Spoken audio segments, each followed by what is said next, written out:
Hello students, welcome to my YouTube channel. Today we are going to discuss about short note on global warming. So आज हम discuss करेंगे global warming के बारे में. So without wasting much time, let us start this video. Introduction.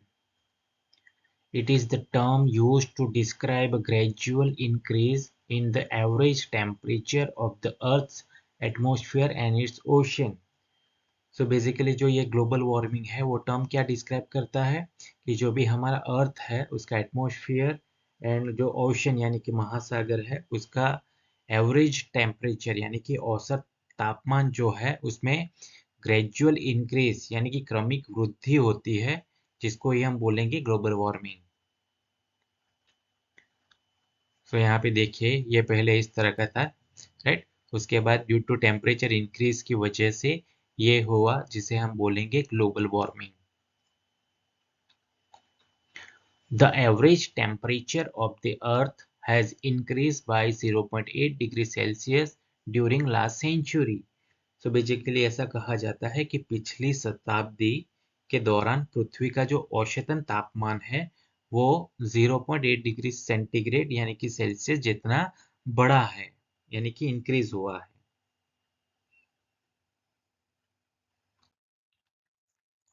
Gases like methane, carbon dioxide, nitrous oxide, chlorofluorocarbons, etc. form a layer in the atmosphere and trap the sun's radiation from going back to space from Earth's atmosphere.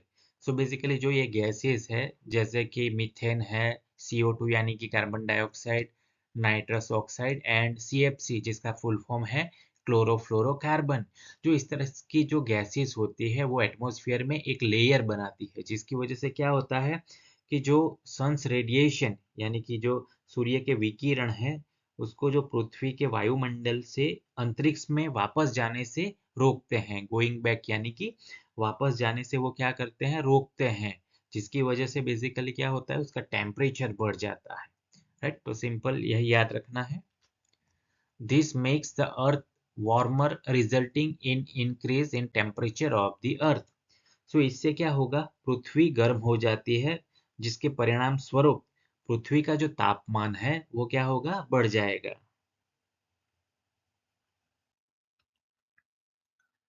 Causes of global warming. Burning of fossil fuels like oil, coal and gas produces greenhouse gases like CO2 and nitrous oxide into atmosphere. So basically जो भी fossil fuels हैं जिसे हम बोलेंगे जीवाश्म ईंधन जैसे कि ऑयल, कोल यानी कि कोयला एंड गैस, जिस तरह से इस जो फ्यूल्स है उसको हम जलाएंगे तभी क्या प्रोड्यूस होगा, green house gases like CO2 यानी कि carbon dioxide and nitrous oxide जैसे गैसेस एटमॉस्फेयर में प्रोड्यूस होते हैं. किसकी वजह से, जब हम इस तरह के फॉसिल फ्यूल्स को जलाते हैं तब. Trees absorb CO2 from atmosphere यानी कि जो भी पेड़ है वो क्या करता है, वातावरण में से CO2 एब्जॉर्ब कर लेता है. ड्यू टू डिफोरेस्टेशन और cutting down trees not absorb amount of CO2 यानी कि जो पेड़ों की कटाई होने की वजह से जितनी मात्रा में CO2 एब्जॉर्ब होना चाहिए उतनी मात्रा में नहीं होता है, क्योंकि यहाँ पे क्या लिखा है, ड्यू टू डिफोरेस्टेशन और कटिंग डाउन ट्रीज यानी कि पेड़ों की कटाई की वजह से CO2 एब्जॉर्ब नहीं हो पाता है, जिसकी वजह से जो टेम्परेचर है एटमॉस्फेयर का वो बढ़ता है.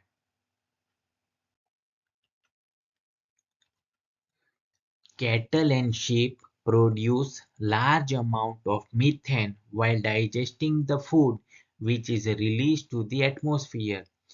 केटल यानी कि मवेशी एंड sheep यानी कि जो भेड़ होती है, राइट, वो प्रोड्यूस करती है लार्ज अमाउंट ऑफ मीथेन यानी कि बड़ी मात्रा में मीथेन उत्सर्जित करती है.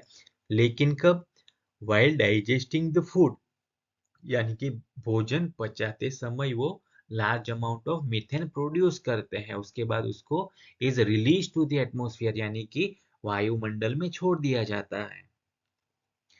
Use of fertilisers for farming produces nitrous oxide emissions यानी कि जो हम फार्मिंग में फर्टिलाइजर का जो इस्तेमाल करते हैं वो क्या प्रोड्यूस करता है, नाइट्रस ऑक्साइड इमिशन प्रोड्यूस करता है।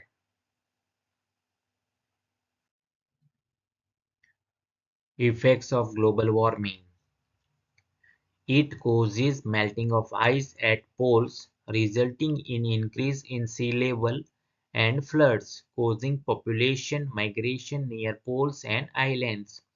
So basically इससे क्या होगा कि ध्रुवों पर जो बर्फ है वो पिघलने लगती है, जिसके परिणाम स्वरूप रिजल्टिंग यानी कि परिणाम स्वरूप इंक्रीज इन सी लेवल यानी कि समुद्र का स्तर बढ़ जाता है एंड फ्लड यानी कि बाढ़ आती है, जिससे क्या होगा ध्रुवों और जो आइलैंड यानी कि द्वीपों के पास जो जनसंख्या है वो पलायन करती है। Rising temperature could lead to extinction of many species. बढ़ते तापमान से कई प्रजातियां विलुप्त हो सकती है।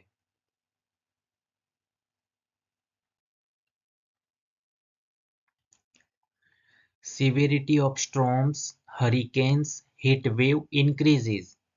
तूफान, चक्रवात, गर्मी की लहरें की गंभीरता जो है वो बढ़ जाती है। Rise in temperature may lead to crop failure resulting in famine or drought. तापमान में वृद्धि से फसलें नष्ट हो सकती है, जिसके परिणाम स्वरूप फेमिन यानी कि अकाल और ड्रॉट यानी कि सूखा पड़ सकता है। Large amount of CO2 captured by ocean makes them more acidic, disturbing the ecosystem of marine life. महासागर द्वारा अवशोषित की गई बड़ी मात्रा में CO2 यानी कि कार्बन डाइऑक्साइड उन्हें अधिक एसिडिक यानी कि अम्लीय बना देती है, जिससे समुद्री जीवन की जो पारिस्थितिकी है वो तंत्र अस्त व्यस्त हो जाता है।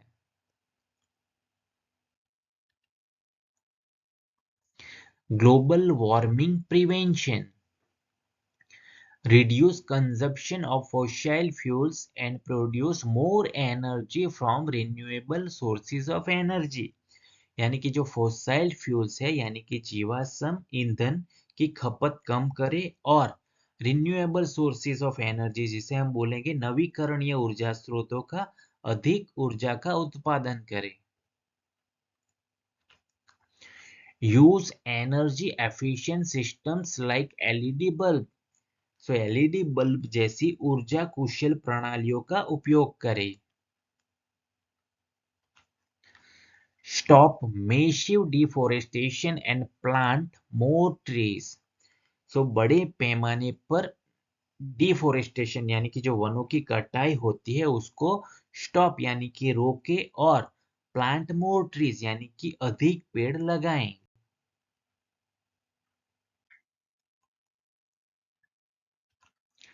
Promoting public transportation, use of electric vehicles can reduce greenhouse emissions।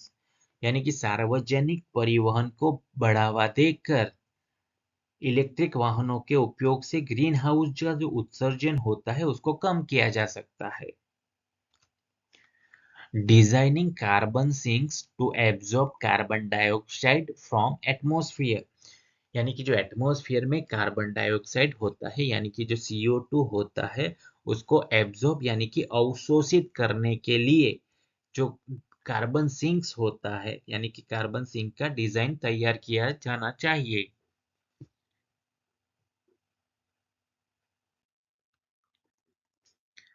Thank you for watching.